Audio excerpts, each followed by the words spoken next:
अस्सलाम वालेकुम जी, मैं हूं हसन नदीम और आज मैं आपके लिए एक और टमाटो फार्मिंग के रिलेटेड एक वीडियो लेकर हाज़िर हुआ हूँ। ये जो वीडियो है ये एक फॉलोअप वीडियो है। इससे पहले मैं एक इसके बारे में वीडियो बना चुका हूँ कुछ माह पहले, वो मेरे चैनल पे मौजूद है। ये वाली वीडियो को देखने के लिए पहले आपको वो वीडियो देखनी पड़ेगी, वो यहाँ पे दी गई है।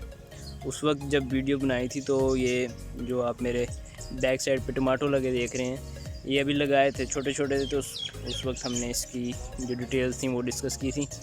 और अब जो है, अब इसको फल लगना शुरू हो गया, बल्कि हमने इसकी तुड़ाई भी, पिकिंग भी शुरू कर दी है। काफ़ी 10-15 दिन हो गए हम इसकी पिकिंग कर रहे हैं। तो आज ये जो वीडियो में इसकी डिटेल्स बताऊंगा कि यहाँ तक आने में इसको क्या चीज़ें, क्या दरकार हुआ और बाकी जो इसकी रिलेटेड इंफॉर्मेशन है। यहाँ पे जो टमाटो लगाया गया है ये दो तरीक़ों से लगाया गया है। एक जो आप मेरे सामने देख रहे हैं ये वर्टिकली ऊपर को जाता है और ये एक बड़ा ही वेल ऑर्गेनाइज्ड और शानदार तरीका है टमाटर उगाने का। और दूसरा तरीका इसी की शाखों को उतार के आम तरीके से, जैसे ज़्यादातर लोग लगाते हैं, ज़मीन पे लगाया गया है।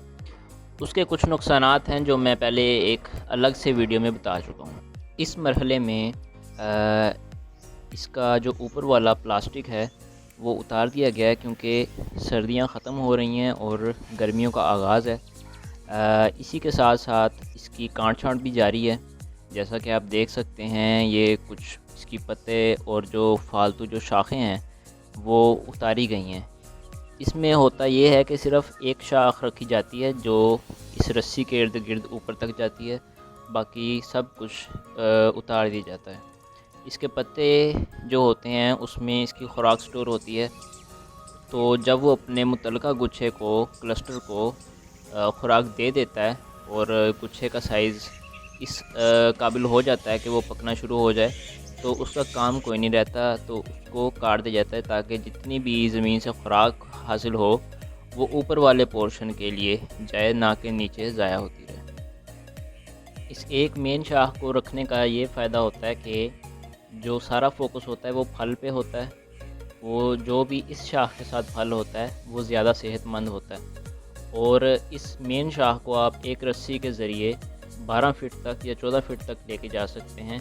ये जो टनल है ये तकरीबन 7 फीट तक है। अगर आपका स्ट्रक्चर बड़ा है तो आप इसको ज़्यादा ऊपर तक लेके जा सकते हैं। यहाँ पे एक कुछ चीज़ें इस्तेमाल की गई हैं, जिसमें एक ये ब्लैक मल्चिंग आपको दिख रही है, उसके अलावा सीड है और ये डोरी कह सकते हैं इसको या रस्सी, ये उसके अलावा ये जो पाइप है, गैल्वनाइज्ड पाइप कहते हैं इसको। ये 4 चीज़ें यहाँ पे इस्तेमाल की गई हैं। ये जो नीचे मल्चिंग है इसकी अलग से एक डेडिकेटेड वीडियो बनी हुई है जिसमें बताया गया कि ये इसका क्या काम है।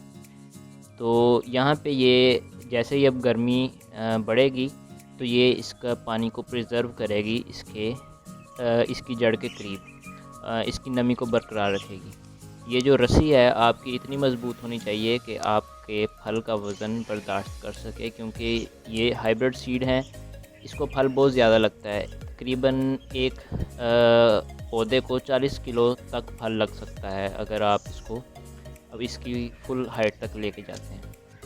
और ऊपर जो है इसका टनल गैल्वनाइज्ड पाइप भी आपका इतना मज़बूत होना चाहिए कि इसको बर्दाश्त कर सके इसके वज़न को, क्योंकि ये काफ़ी सारे पौधे होते हैं तो इनका वज़न बहुत ज़्यादा हो जाता है।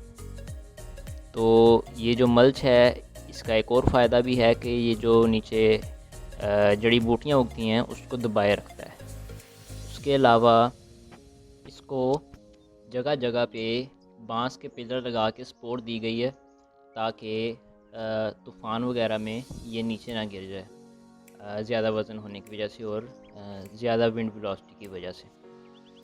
अब ये जो फेज़ आप देख रहे हैं इसमें इसको खाद की ज़्यादा ज़रूरत होती है। जैसे एक छोटा बच्चा होता है, आहिस्ते आहिस्ते बड़ा होता है, उसकी खुराक की ज़रूरत बढ़ जाती हैं, इसी तरह इसको इस फेज़ में खुराक ज़्यादा चाहिए होती है।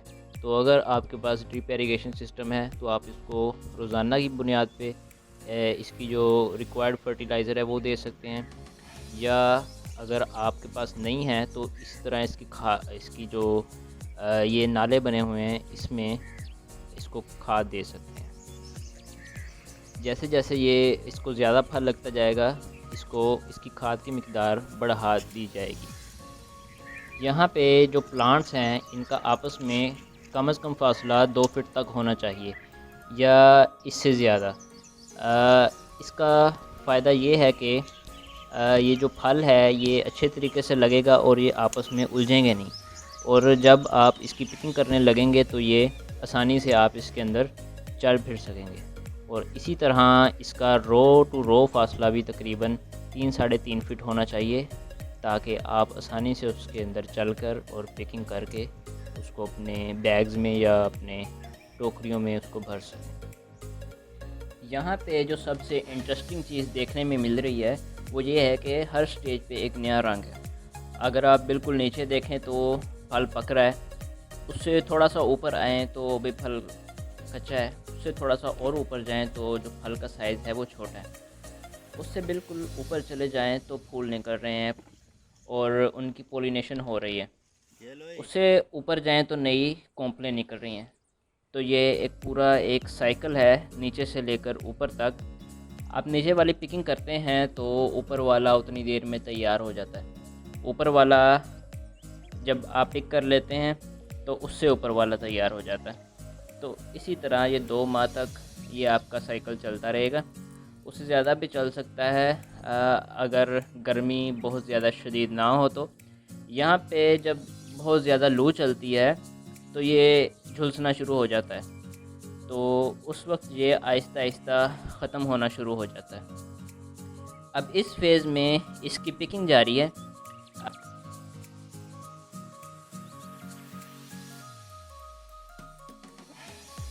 इसको कच्चा तोड़ा जा रहा है ताकि इसने ट्रैवल करना होता है।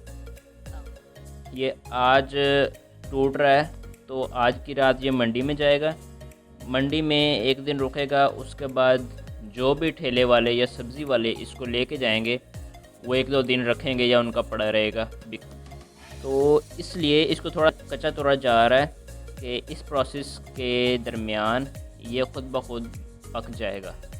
जब तक ये एंड यूज़र के पास आपके किचन में पहुंचेगा तो ये बहुत ही लजीज और पका हुआ होगा, तब भी इसकी जो ऊपर वाली लेयर है वो सख्त होगी और जायका अच्छा रहेगा। अभी इस फुटेज में जो पिकिंग हो रही है इसका जो दौरानिया है 1 दिन छोड़ के फिर उसके बाद दोबारा पिकिंग की जाती है। आज पिकिंग की, कल का दिन छोड़ा, फिर उससे अगले दिन पिकिंग करते हैं ताकि एक दिन में जो कच्चे रह जाते हैं या ज़्यादा कच्चे रह जाते हैं वो पक जाएं। इतनी देर में वो पक जाते हैं तो उनको पिक करके 10-10 केजी के जो पैकेट बन रहे हैं इसमें पैक करके इनको मंडी में भेज दिया जाता है।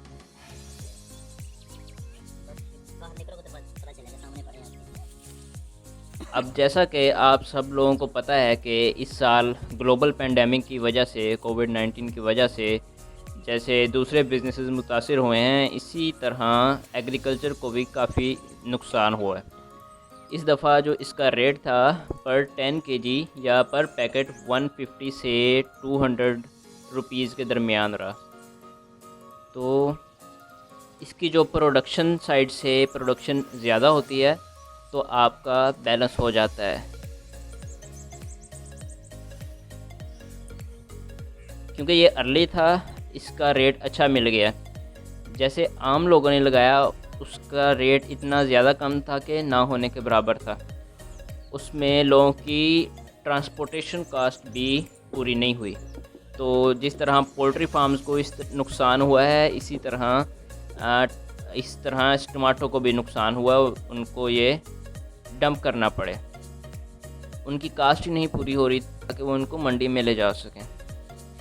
तो इस तरीके से जो आप फार्मिंग करते हैं, एक तो उसकी प्रोडक्शन बहुत ज़्यादा होती है आम तरीक़ों से, और दूसरा इसका ये फ़ायदा है कि ये काफ़ी अर्ली आ जाता है, क्योंकि आपने इसको सर्दी में ही गर्मी वाला मौसम दे के इतना बड़ा कर लिया था कि आपका जल्दी फल देना शुरू हो जाए।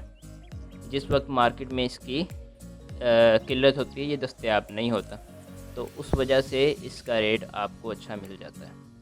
इसकी सबसे ज़्यादा जो है मेहनत होती है, क्योंकि आपने इसको शुरू से लेकर एंड तक काट छांट, इसकी खाद, इसकी प्रॉपर केयर करनी होती है। पूरे 6 माह या जितना भी इसका दौरानिया होता है। तो उसके बाद ये इसकी लास्ट स्टेज है। यहाँ पे ये जो फील्ड में आखिरी इसका दिन है, यहाँ पे लोडिंग हो रही है। लोडिंग के बाद ये मंडी में जा रहा है, वहाँ पे जाके इसकी बोली होगी और जितने भी ठेले वाले या सब्जियों वाले वो आके इसको ख़रीद के ले जाएंगे और आगे सप्लाई शुरू कर देंगे। तो ये थी आज की वीडियो, आपको पसंद आई होगी।